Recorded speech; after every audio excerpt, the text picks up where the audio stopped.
Hello everyone, আমি সুস্মিতা চলে এসেছি আমার নতুন একটা ব্লগ নিয়ে। এটা গণেশ পুজোর পরের দিন দধিকর্মার। এখন দেখো ব্রাহ্মণ চলে এসছে, এখন দধিকর্মা হবে, তাই সব কিছু জোগাড় করা হয়ে গেছে। এই যে সবাই বসে আছে এখন। এই দেখো দধিকর্মার এখন পুজো করছে, এখন আরতি শুরু হবে। এই যে এখন আরতি করছে ঠাকুরমশাই। একটা বছর সত্যি আশা করে থাকি কবে এই গণেশ পুজো আসবে, সবার ফ্ল্যাটের সবার সাথে দেখা হবে। তাছাড়া তো এমনি সময় অত কারোর সাথে দেখা হয় না, কিন্তু এই বছরই আমাদের গণেশ পুজো শেষ গণেশ পুজো। এরপরে খালি সরস্বতী পুজো হবে ফ্ল্যাটে। গণেশ পুজো আসলে সত্যিই মনে হয় দুর্গা পুজো চলে এসছে। আর তো মাত্র কটা দিন বাকি দুর্গা পুজোর। সিদ্ধিদাতা গণেশের কাছে একটাই চাওয়া পাওয়া যে সবাইকে ভালো রেখো, সুস্থ রেখো, আর যাতে ব্যবসা বাণিজ্য সব কিছু ভালো থাকে সবার, এটাই রেখো। আর তুমিও ভালো থেকো গণেশ ঠাকুর। আর দেখো এখন ঠাকুর মশাই বিসর্জনের জন্য গণপতিদের মুখে সন্দেশ, মিষ্টি, তারপর জল খাইয়ে দিচ্ছে। এরপরে ফুল নিয়ে নিচ্ছে, সবাইকে আশীর্বাদী ফুল দিয়ে দেবে।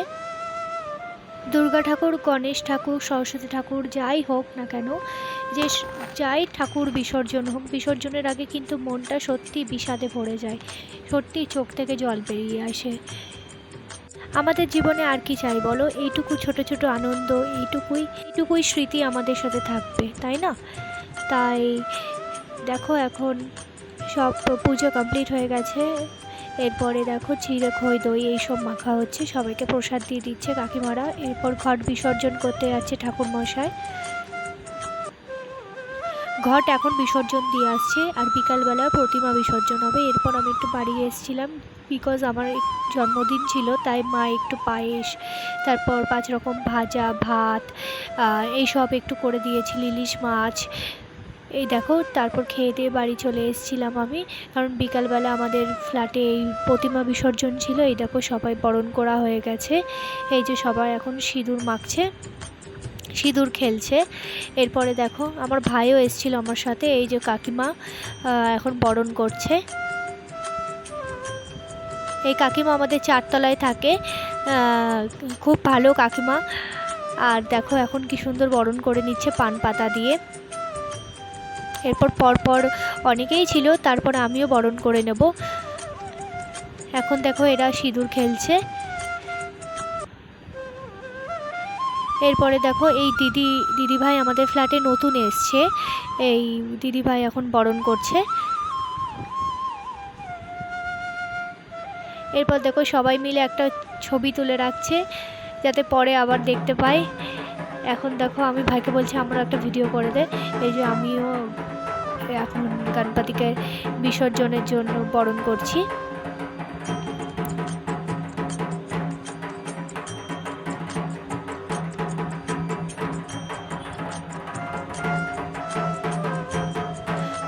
এখন মন খারাপ করে কোনো লাভ নেই, কারণ গণপতি আবার আসছে মা দুর্গার সাথে।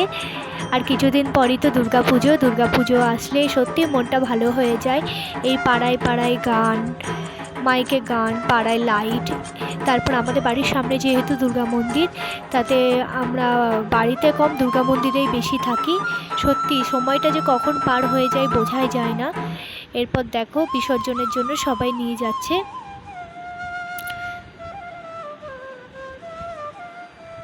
এরপর দেখো আমি নিজেকে একটু দেখিয়ে নিচ্ছি কীরকম লাগছে সিঁদুর মেখে। আমি অতটা বলেছি আমাকে অতটা সিঁদুর দেবে না, আমি একটা ছোট্ট খালি টিপ পরেছি, কারণ আমি একটু বেরোবো ঘুরতে। দেখো নিয়ে যাচ্ছে, ভ্যানে চাপাচ্ছে। এরপর দেখো আমার বর এখানে কাসর বাজাচ্ছে। ও যে এত কাসর বাজাতে কি ভালোবাসে কি বলবো। এই যে ঢাকি আমাদের ঢাক বাজাচ্ছে।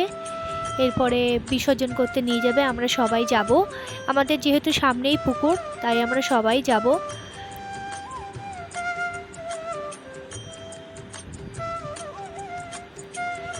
এরপর দেখো তোমাদের ক্লোজ থেকে দেখাচ্ছি গণেশ ঠাকুরের মুখটা। দেখো কতটা মানে চোখটা ছলছল করছে গণেশ ঠাকুরের। সত্যি এই বিসর্জনের সময় বললাম না, সত্যি সব যাই বিসর্জন হোক, যেই প্রতিমায় বিসর্জন হোক, সত্যি মনটা বিষাদে ভরে যায়, মনটা সত্যি কষ্ট লাগে। এরপর আমরা চলে যাচ্ছি ঠাকুর বিসর্জনের জন্য সবাই।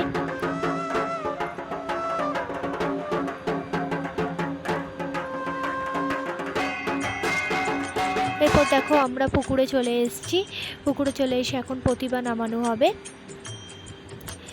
এই যে আমাদের ফ্ল্যাটের সব দাদারা কাকুরা সবাই মিলে প্রতিমা ধরে নামাচ্ছে।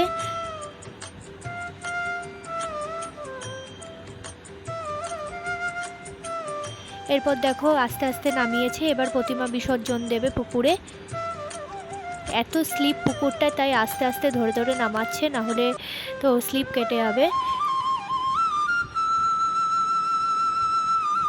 এই দেখো প্রতিমা বিসর্জন দিয়ে দিল। গণপতি বাপ্পা মোরয়া, মঙ্গল মূর্তি মোরয়া, সবাই এই বলছে।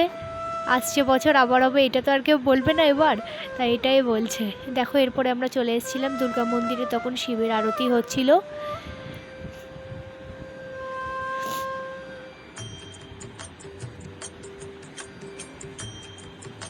প্রতিদিনই শিবের আরতি করা হয় আমাদের, প্রতিদিন দুবেলা।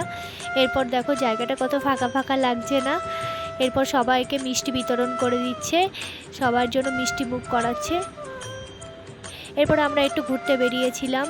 দেখো আমাদের এখানে অনেকগুলো গণপতি হয়েছে, অনেক কিছু বড় করে ঠাকুর বানিয়েছে। এরপর দেখো আমরা চলে গেছি, এটা হচ্ছে বাদামতলা। এখানে দেখো কত বড় ঠাকুর করেছে, আর সত্যি খুব সুন্দর সাজিয়েছে, লাইটিং করেছে, কি সুন্দর লাইটিং করেছে। আর ওই যে হচ্ছে গণপতি, তোমাদের একটু ক্লোজ দিয়ে দেখাবো গণপতিটা। দেখো কি সুন্দর হয়েছে না মূর্তিটা, সত্যি খুব সুন্দর হয়েছে। এখানে প্রতি বছরই এত বড় মূর্তি করে আর এত সুন্দর করে সাজায়। আর দেখো পাশে একটা ছোট্ট মেলার মতো বসেছিল, তাই আমরা ওইখানে একটু গেছিলাম ঘুরতে। এরপরে দেখো আর একটা বিসর্জনের একটা বাজনা যাচ্ছিল, তাই আমি একটু ভিডিও করে নিলাম। একটা ছোট্ট মূর্তি করেছে, কিন্তু বিসর্জনের বাজনা করেছে, কত সুন্দর লাগছে দেখতে। এর পাশেও একটা প্যান্ডেল করে বড় করে গণেশ ঠাকুর করেছিল।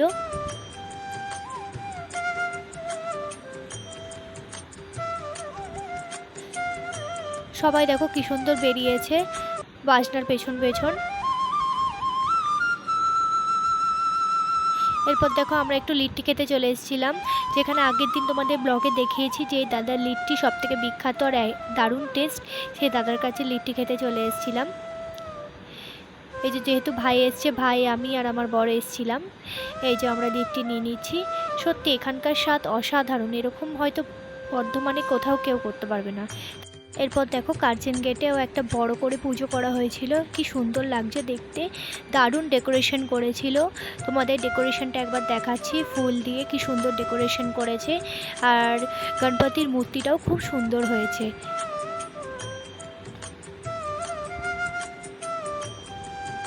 এরপর দেখো আমার একটা ভিডিও করে নিয়েছি, আমাকে কেরম লাগছে জানিও। এই যে আগের দিন সেই মেট্রো বাজার দিয়ে যে কুর্তিটা কিনেছিলাম সেটা পরেছি, বিকজ আমার জন্মদিন ছিল, তোমরা জানো।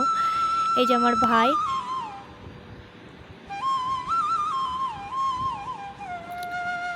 এরপর দেখো তোমার দাদারও একটা ভিডিও করে নিয়েছি, গণেশ ঠাকুরের পাশে ওকেও একটা ছোট্ট গণেশ ঠাকুর লাগছে না? এই দেখো এরপরে আমরা কার্জন গেটের এখান থেকে চলে যাচ্ছি। এটা হচ্ছে আমাদের বর্ধমানে কার্জন গেট, বিজয় তরুণ। কত ভিড় দেখেছো, সানডেতে সত্যি অনেক ভিড় হয়েছিল। এই যে আর একটা ছোট্ট গণপতি। আর এই দেখো এরপর আমরা একটু খেতে চলে এসেছিলাম পাল কেবিনে, ফ্রাইড রাইস চিলি চিকেন খেয়েছি। আর তোমাদের দাদা এখন চিকেন রোল অর্ডার দিয়েছে। আর দেখো আমার চিলি চিকেনের যে গ্রেভিটা আছে ওইটা রোলের মধ্যে নিয়ে নিয়ে খাচ্ছে। তারপর দেখো আমরা ওইখান থেকে বেরিয়ে আমার বাড়ির দিকে যাব। দেখো এখানেও এক জায়গায় বিরাটায় গণপতি করেছে। আর দেখো এখানে কমিটি থেকে লিখেছে তিলোত্তমার বিচার চাই গণপতি বাপ্পার কাছে। সত্যি আমরা সবাই তিলোত্তমার বিচার চাই। আজকের ব্লগটা তাহলে এখানেই শেষ করছি। সবাই জানিও আমার ব্লগটা কেমন লাগলো, আর দেখা হচ্ছে পরের একটি ব্লগে। ততক্ষণের জন্য টাটা, থ্যাংক ইউ।